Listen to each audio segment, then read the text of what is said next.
Hello बच्चों, let's read the question. So question says that select the incorrect statement about the complex of CrNO2 after that NH3 whole 5 and ZnHCN whole 4.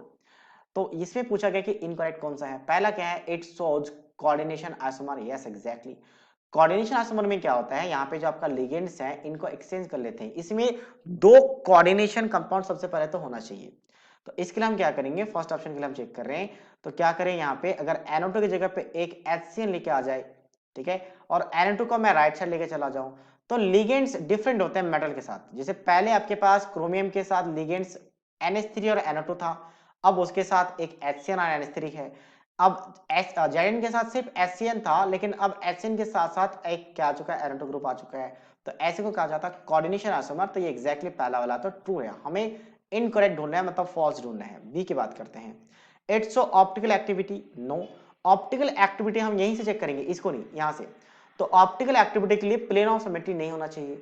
पहले वाले compounds के लिए NO2 मैं पहले एक एक करके चेक करता हूं। तो पहले वाले में NO2 और NH3 है, तो NO2 NH3 में क्या होगा, ऑक्टाटल कॉम्प्लेक्स वो करेगा। तो ऑक्टाटल में एक बस NO2 है, बाकी पांचों का पांचों NH3 है। और ऑप्टिकल एक्टिविटी चेक करने का सबसे बेस्ट तरीका है प्लेन ऑफ सिमेट्री ढूंढे। तो इसमें अगर देखा जाए तो प्लेन ऑफ सिमेट्री है, मॉलिक्यूल्स को ऐसे कट कर दे। प्लेन ऑफ सिमेट्री मतलब एक ऐसा प्लेन जिसमें मॉलिक्यूल्स दो इक्वल पार्ट में कट हो जाए और दोनों एक दूसरे का मिरर इमेज हो। तो यहाँ से कट हो जाएगा और कंडीशन फुलफिल कर रहा है, मतलब ये प्लेन ऑफ सिमेट्री है। तो ऑप्टिकल एक्टिव और प्लेन ऑफ सिमेट्री को टिक कर दे तो ऑप्टिकली इनएक्टिव होगा, मतलब ऑप्टिकल एक्टिविटी शो नहीं करेगा। तो ये आपका ऑप्टिकल एक्टिविटी का आगे कर रहा है, तो मतलब फॉल्स हो गया। तो ये आंसर में आ जाएगा। Next, it's show linkage isomer. Yes, linkage isomer show कर सकता है, जहां पे जो NO2 और HCN है ये क्या है, एम्बिडेंटेड बेसिकली लिगेंड्स है।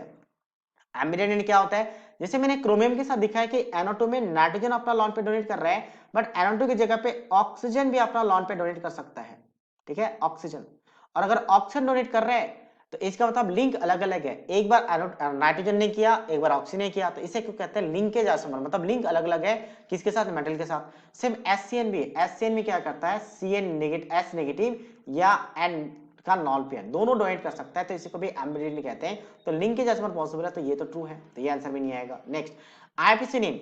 तो क्या होगा, यहाँ पे आपके पास पेंटा एमिनो आ जाएगा। ठीक है, पेंटा 5 है तो पेंटा और एमिनो, और इसको नाइट्राइटो कहते हैं, तो नाइट्राइटो। उसके बाद NQ लिखा क्योंकि नाइट्रोजन कनेक्टेड है, ऑक्सीजन कनेक्टेड होता तो O लिखते। फिलहाल अगर ऑक्सीजन कनेक्टेड होता तो एक और चीज, इसको ONO लिखा जाता है, क्योंकि ऑक्सीजन कनेक्टेड होगा तो वहां पे O लिखा जाएगा। और उसके बाद क्रोमियम है, तो यस क्रोमियम। ऑक्सीडेशन स्टेट की बात करें तो इसको ब्रेक करते हैं एज ए, यहाँ पे +2 और यहाँ पे भी क्या आ जाएगा आपका -2। तो ऑक्सीडेशन स्टेट निकाल के देखिए, एग्जैक्टली वही +3 आएगा, तो सही है। उसके बाद यहाँ पे टेट्रा क्या है, थायोसाइनाइटो, तो थायोसाइनाइटो S मतलब S कनेक्टेड है, अगर N कनेक्टेड होता तो हम यहाँ पे लिखते हैं NCS, ऐसा लिखा करते। और ये आपका जिंकेट, यस जिंकेट। अच्छा, जो एनाइन होता है उस एनाइन में AT ऐड किया जाता है, तो ये सही है। और ऑक्सीजन स्टेट में इसका +2 निकाल के देखिए, सही है, मतलब ये वाला भी ट्रू है। So that means only B is the right answer of this question. So I hope you understood it well. All the best.